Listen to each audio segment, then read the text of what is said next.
So happy to hear that you're around and that you're listening to MC Radio. This is International Poznań, and my name is Maciek Kautz. Today it is a special day because I'm delighted to tell you that I'm with Professor Maria Siemionow of Polish nationality, but also American nationality, and deserved doctor, a person who's a very distinguished doctor and a very successful doctor. It is a pleasure, Professor Siemionow, to have you in the studio. Well, thank you, Maciej, for invitation. Of course, my pleasure. So, as always, your visits to Poznań are rather brief, aren't they? Yes, that's the kind of a history of my life. Whenever I can come to Poznań, even if I'm in Europe, trying to stop by, see what's going on, but it never lasts longer than a few days or a week. So what is going on? What do you see going on in here? Well, unfortunately not that much this time, but of course my part of my visit is related to my meetings at Medical University in Poznań, just lecturing for the either American or Polish course of the curriculum of medical school, as Classes well. Such as? Can you give an example of a class that you would? Yes, I'm usually giving talks related to new cell-based therapies in transplantation. How would it translate to Polish? Terapie komórkowe w medycynie rekonstrukcyjnej i transplantologii. And also courses which are related to nerve regeneration and clinical aspects of how to treat patients with nerve injuries. Mm-hmm. If I haven't studied medicine, how many years do you think, Professor Siemionow, it would take me to get to a level when I would at least understand the topics that you talk about with your students? The medical school curriculum is designed for 6 years. American students have 4 years of college first and then 4 years of medical school, so 2 years longer than Polish medical students. So I presume that someone have kind of estimated the right time for those who are interested as well as enthusiastic about medicine. You can study 6 or 8 years and actually can come out from the medical school with basic knowledge. If you are enthusiastic, you may actually be well educated. Can you learn all of this? I mean, the medical science curriculum in not 6 years, but let's say 3 years. I doubt. I really doubt. I think the 6 years or the 8 years in American curriculum is really a basic, as I'm sure you know, that after 6 years in Poland, even for Polish students in Polish language curriculum, there is a residency, there is a specialization. So technically, the education of medical students to become a real doctor and specialist, it is about at least 10 to 15 years in some circumstances. People say that to become a doctor, it really takes much longer than to perform most jobs. Even if we compare it to becoming a lawyer, then it is almost, it probably is more demanding, even more demanding. So what is so special about this job of a doctor is that probably you will need a very long time to actually start performing your job in 100%. I agree. I think the basic knowledge is giving you the confidence in the fields which you would like to progress and actually get your higher degree of education and specialization and residency. But also the part of medical school is that you are studying in a group and you are not realizing yourself as a single physician, whereas when you are already in practice, you are learning your kind of face-to-face reaction with the patients, and that takes kind of a different courage and establishment of relation of the patient-doctor, which is so important for your job performance. So the time, dear professor, really is needed. That's it's not there by chance, by mistake. It really needs to take some time. I believe that returning to your first question, can you do it in 3 years? I think someone who reads very fast, has a great memory, can probably comprehend or understand the medical school books, but this does not really translate into the practice. And the practice is very important, and the behaviors are very important. So it requires time, and some people will never become a good doctors. Some people will never become good doctors, and it has to do with their character? Well, I think personality, inability really to interact with the patients, to be not only passionate, but also compassionate. And if you look into different types of specializations, there are many new specialities in medicine where people are not really having any contact with the patient. Radiology, correct? Right. And different types of imaging technologies, and even emergency room specialists. They see the patient once and never again. Right. You need to be pet, but also compassionate. Pełen pasji, ale też współczucia, zrozumienia dla drugiej osoby. Pewnie też słowo bliskoznaczne, empatia. Empathy is also important. Profesor Maria Siemionow dokonała pierwszego na świecie całkowitego przeszczepu twarzy. I guess if I just translate it into English, that would be first full facial transplant? Yes. Is that correct? And we have questions coming from the people who follow us online. And Jan is asking what types of challenges are ahead of you, Professor? Well, the major challenge, and also I would say passion of my research and scientific interest is to develop new therapies for this group of patients who are recipients of face transplants, because these patients they have a horrible deformity, but otherwise they are healthy. So we are giving them the same immunosuppressive medications, meaning that anti-rejection drugs, which are harmful when the patient who needs a heart transplant or liver transplant or kidney transplant, they are sick. They are end-stage disease patients. However, face transplant patients usually are healthy, and we are giving them anti-rejection medication, so the face will not... Leki takie antyimmunologiczne? Przeciw odrzutowi przeszczepu, laicko. Czyli immunosupresanty. To są immunosupresanty, tak, albo można powiedzieć laicko leki, które pozwalają na utrzymanie przeszczepu albo zapobiegają odrzutowi przeszczepu.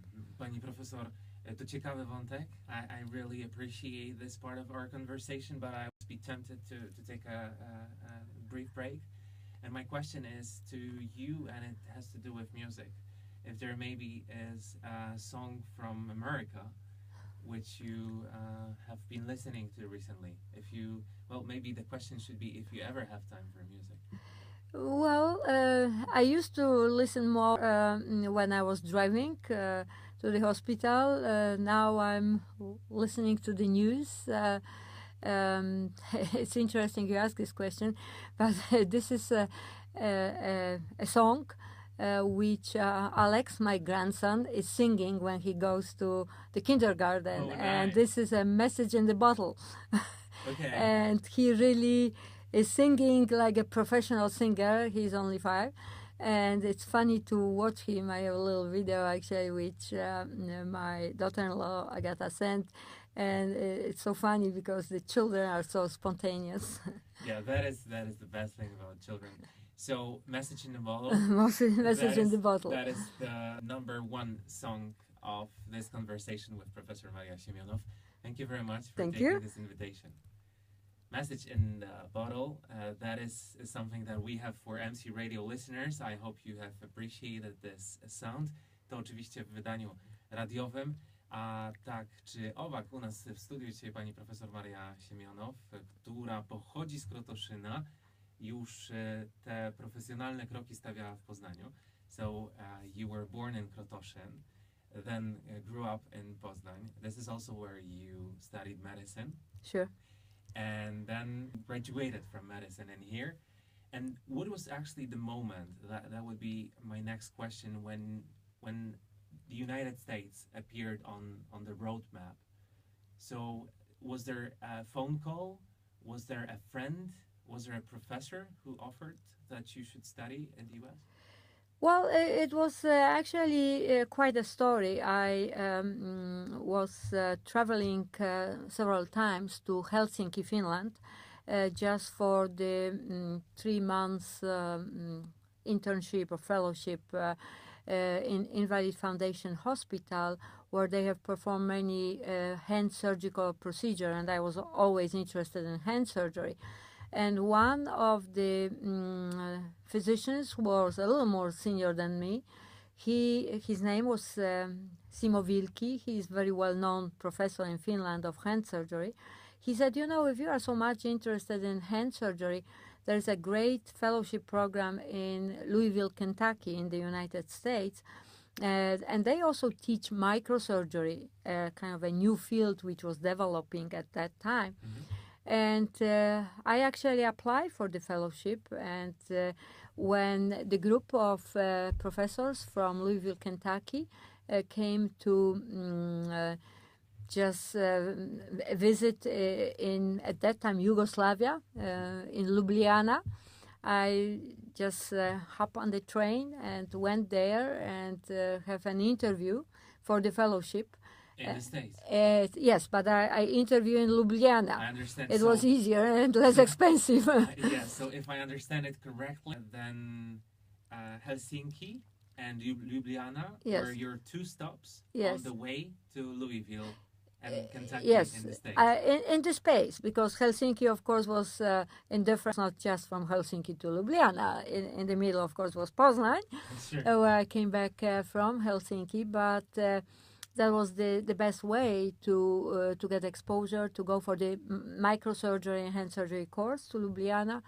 And I interviewed and I was accepted. So if you owe it to somebody, of course you owe it to yourself and your hard work and persistence. But if there was a person who was helpful in that process, do you still remember that person? I would say that there were many people who were supporting my education. One of them, or the friend, I would say, was Siemionow, just by mentioning, you know, you really should go there, because he spent only 3 months, but he was, you know, it transformed his life, and microsurgery and ability to perform replantation of the hand, which was transected in the accidents. And I assist him to one of these surgeries back in Helsinki, in Finland. And then Graham Lister, this is the name of a professor who interviewed me in Ljubljana. He was the chair of the program of fellowship in Louisville, Kentucky. And he was very strong personality, and he was not easily accepting people. Not very easygoing. No, he was Scottish, but living in the United States for quite many years already. So it might have been a challenge to find a common language. He was not interviewing, just asking, oh, would you like to come to Louisville? He was asking tough questions from anatomy. He was very, you know, very difficult to go through in order to be accepted. Mm-hmm. So I was very happy. I was one of the few women who were actually first to be accepted to work in Louisville, Kentucky as a surgeon. So there were quite few challenges, but also him and the group of physicians from Louisville Hand Surgery Institute, which the name was Christine Kleinert Institute for Hand and Microsurgery. They were interested to support also my travel, and that was a combination, as you can imagine. At that time, it was not so difficult. It was not so easy to travel to United States, to fly, and they were really very supportive and instrumental in my life to really move there. Did they help you in terms of then legalizing your stay, applying for the right papers and with all the formalities, or was it not a big problem? No, they did not. There is a routine that actually you have to do it yourself, hire your lawyers. I was first time, only 1.5 year. I was homesick, so we came back to Poznań. I was not really so enthusiastic to stay forever in America. That was actually what I wanted to ask for. You admit that at the beginning of your stay in the US there was a homesickness. Yes, so... czyli tęsknienie za Polską, za domem. And Jasne. and then the second visit or the third visit, you become more how do you accustomed maybe? Well, I like America, but of course, as I said, we were homesick. We were a small family, so we decided to come back.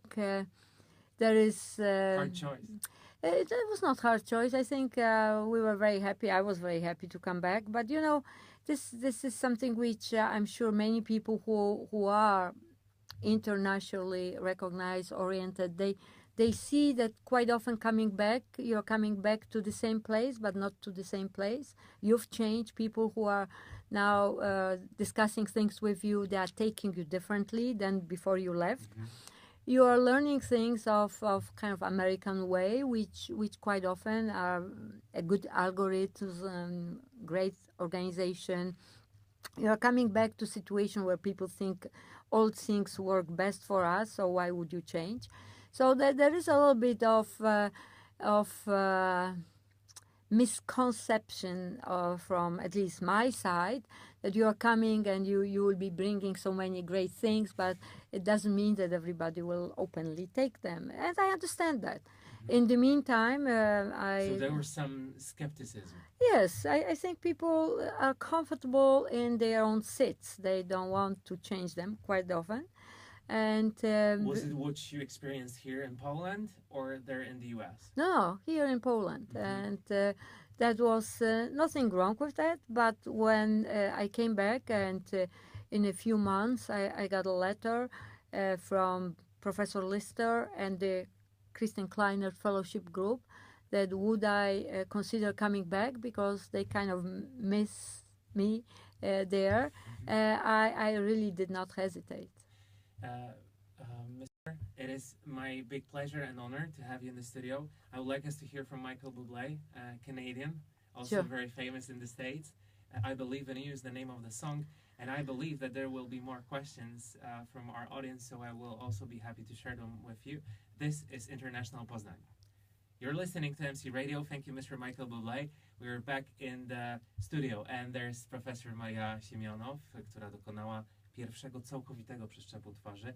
2008, that was the big moment, but it was only one of the many big moments and how would I say, highlights of your career, because it really is one big highlight to me, and I really wanted to praise you for all of your hard work, and people also appreciate it. Anna Kodlińska-Bubała is saying that she doubts that you would have had such an outstanding career if it was just Poland. In a way, I agree, but in a way, I disagree. And in America, as we know, everything goes faster. Here, probably it would take much longer. But I think it would be possible. It's only perseverance, hard work, and I'm glad it was possible in America faster. But if there will be, if there is a dream, and if there is a goal, you can realize it. Yes, that is a very nice response because it gives us a lot of optimism. And there is some people who comment on our video on Facebook and they say that they are honored to meet you, or also to have met you. There's Katarzyna Beata Głodowska, and she would like to ask you to share your thoughts when it comes to actually receiving patients from different cultures, which is so common in the US. Was it tough for you as a doctor at the beginning? How would you be able to help with dealing with patients from foreign countries and different cultures?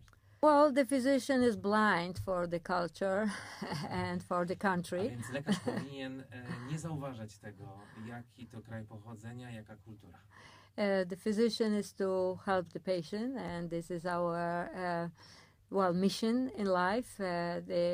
We actually have a Hippocrates oath, primum non nocere, do not harm your patients, and take all the means of keeping patient welfare.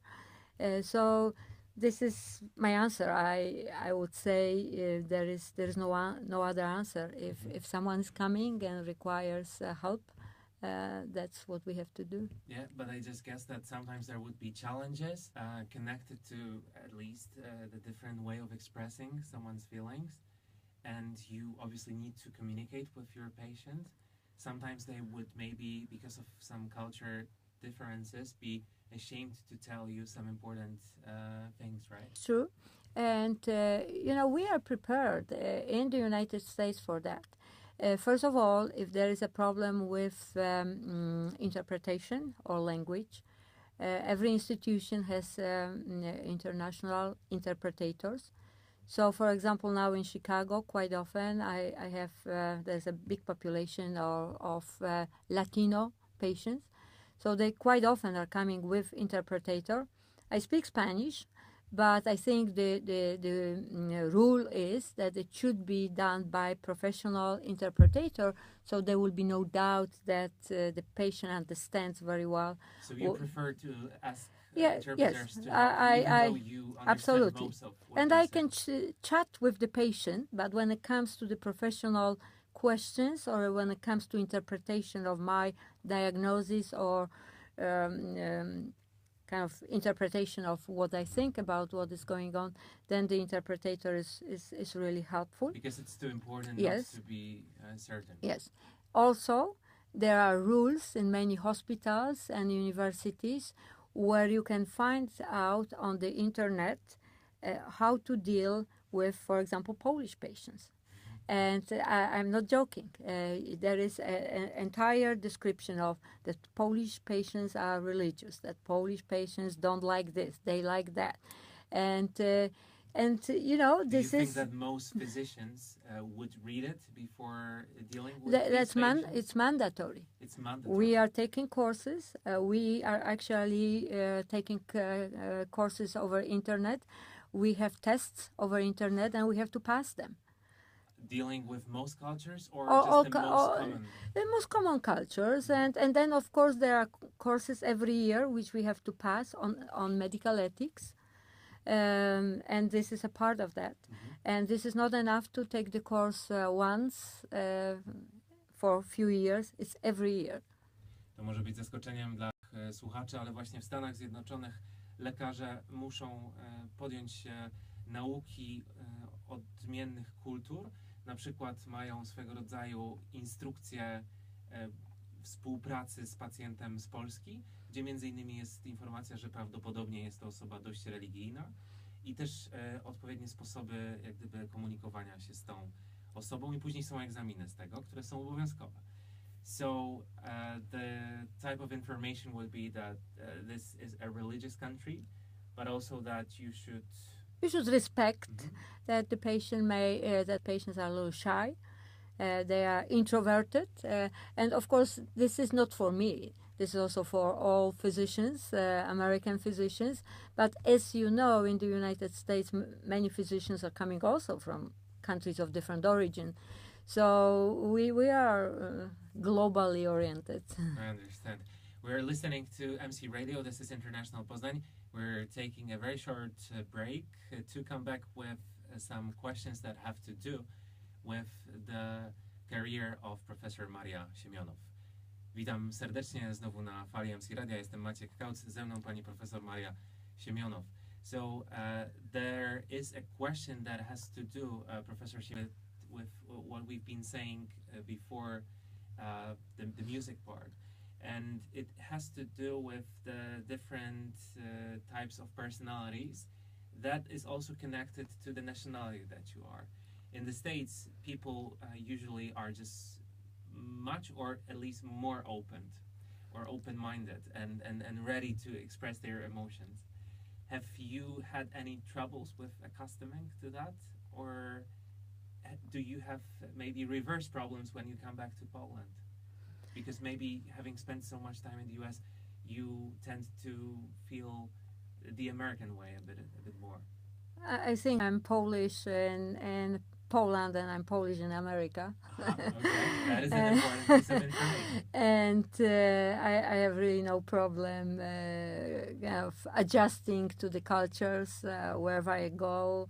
It may be Japan or it may be Brazil, and I really like the ambience of international ambience of cultures and related also to medical profession. And in general, I feel good wherever I go. When you think of retirement, do you think of Poland or do you think of the United States? Kiedy myśli pani o emeryturze? I think it's mixed. I think that's what I'm doing for many years, past years. It's hard to really determine. It may be circumstances which will require to stay longer in one or the other country, but I quite often say that, ask if, for example, I emigrated, I never feel like I immigrated from Poland, so I'm left. here back and forth. Right, and usually enough or often enough to say that you still feel part of this country. Absolutely. As well. And many people appreciate and also emphasize that you are a patriot. That's how many people see you. So I have to speak English right now, but I know. That's Polish is not a problem. So. Of course, zdaję sobie sprawę z tego, pani profesor. And there is some studies that show that if you are a doctor or if you perform another job that has a lot to do with reading, with constant studying, with never ceasing to enlarge your knowledge, then those types of jobs usually have people retire much later. And also that the organisms, or at least the brains of those people, are very active and much more healthy at later stages of life because of having been used so often and so strongly for a long time. Do you think of that? Do you think that because of your job, you've always been so professionally active that it maybe will help you for your future life? Well, really, I don't think about it. I think it comes naturally. And the part, of course, of being active is well actually described in medical literature. That's what you said, studying. So it is true. It is true. However, something which is very important to add, which is also true, is to be multilingual. And being multilingual helps people to be more active, even at their, if they live so long, 80s or 90s. There was a study in Canada, in the convent, when they were comparing, and as you know, Canada is bilingual. It's Very French, multicultural. and French speaking and And English say a melting speaking. pot. And they found that generally they live longer, and as a conclusion was because they are multilingual. There was a contra study in Stanford done, and they said yes, they live longer, but they kind of switch from language to language with like a 3 milliseconds delay. And the joke is, well, you know, for 3 milliseconds delay in your response in different languages, I would like to live longer, correct? Yes, and that will be still a great result. Sure. We're, I think, achieving or coming close to the end of our discussion. And I thought, you know, we've spoken about being a patriot and also really liking or even loving this country, I mean Poland. So I thought the last question maybe is the one that I could ask in Polish and ask for your response in Polish. Jan Głodowski pyta, z jakimi uczuciami wraca pani profesor do Polski? Zawsze z ciepłymi. Tak? Myślę, że to jest, no taka, że czuję się w domu, prawda? Śmiejemy się czasem, że jeżeli przyjeżdżam na krótko i pierwsza wizyta praktycznie, nawet jeżeli przyjedziemy czy przylecimy do Poznania, to jest, żeby tego samego dnia, jeżeli to rzeczywiście nie jest późno w nocy, przejść się po Starym Rynku i wtedy już byłam w Poznaniu. Czyli to właśnie taki sentyment związany z jakimiś miejscami w naszym mieście głównie? Ja myślę, że ten Stary Rynek, oczywiście jest bardzo wiele dyskusji na ten temat, jak się zmienia lub jak się nie zmienia. Niektórzy twierdzą, że nie powinno być już bruku. No. Właśnie, ale ja myślę, że to jest taka ikona osadawiająca nas, prawda, w tym mieście, a jednocześnie no, nie ma takich miejsc, gdzie można no, przejść się po jakiejś ulicy i powiedzieć chyba, że to jest sentyment taki bardzo osobisty, że to odzwierciedla Poznań, więc nie, zawsze wracam z bardzo ciepłymi uczuciami, zawsze się czuję u siebie w domu. Tak? Tak. Bardzo miło jest usłyszeć właśnie na koniec naszej rozmowy. Profesor, serdecznie pani Dziękuję. dziękuję. To była wielka przyjemność. To oczywiście International Poznań. Teraz jest tak, że nagraliśmy już tę część Tak. radiową, a ja tylko w ostatniej dosłownie minucie, ponieważ jeszcze się pojawiło takie pytanie, zadam pani pytanie, jak pani profesor myśli, tu od Ani Kotlińskiej-Bubały, czy w Polsce znajdzie się wreszcie miejsce na oddziałach szpitalnych dla farmaceutów klinicznych jako członków interdyscyplinarnych zespołów? Jak pani profesor to widzi? Ja myślę, że takie miejsce no, powinno być, w zależności od tego oczywiście. Ja nie znam tak dobrze systemu polskiego, żebym mogła powiedzieć, powiedzmy, gdzie to się umiejscowi. Natomiast my mamy farmakologów i farmaceutów w szpitalach, którzy są doradcami na przykład w leczeniu pewnych schorzeń. Ja na przykładzie transplantologii powiem, że oni jak gdyby oceniają zarówno dawkowanie, jak i pomagają nam w przygotowaniu pewnych protokołów. Niekoniecznie potem uczestniczą rzeczywiście na oddziale, ale też miałam przykład jednego z naszych pacjentów po transplantacji, że farmaceuta był obecny podczas dyskusji, jak zmienić dawki leków, kiedy na przykład pojawiały się albo objawy uboczne, albo dochodziło do powiedzmy nieprzewidywanych dawek w sensie ich odzwierciedlenia w obrazie krwi obwodowej. Mhm. Właśnie tutaj komentująca Ania mówi, że właśnie jak gdyby o tego typu odpowiedź jej chodziło i że bardzo dziękuję. Dziękuję bardzo. Pani profesor, jeszcze raz wielkie podziękowania ode mnie, naprawdę bardzo doceniam to. Dziękuję bardzo.